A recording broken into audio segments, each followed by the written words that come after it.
Ang landas tungo sa kahusayan, isang gabay sa wooden pitcha pool. Sa makabagong panahon ng social media, mabilis na nakapukaw ng atensyon ang larong wooden pitcha pool.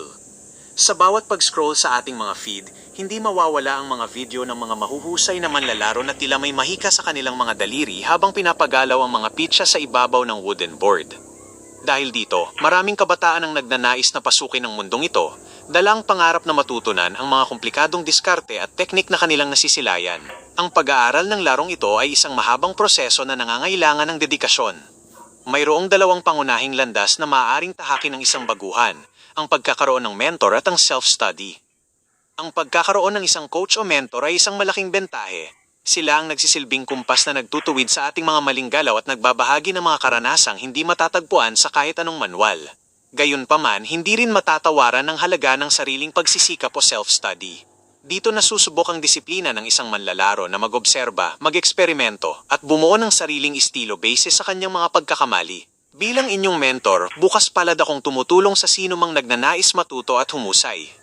Ang pagbabahagi ng kaalaman ay isa sa mga pinakamagandang aspeto ng larong ito.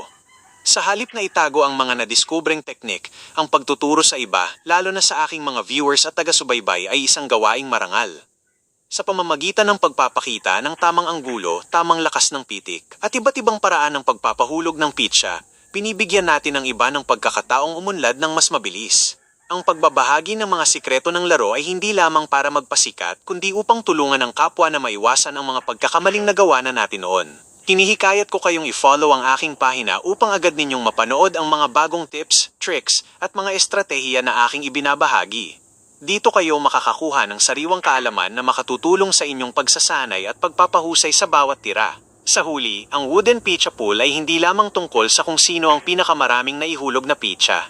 Ito ay tungkol sa paglago ng komunidad at sa pagpasa ng sining ng laro sa susunod na henerasyon.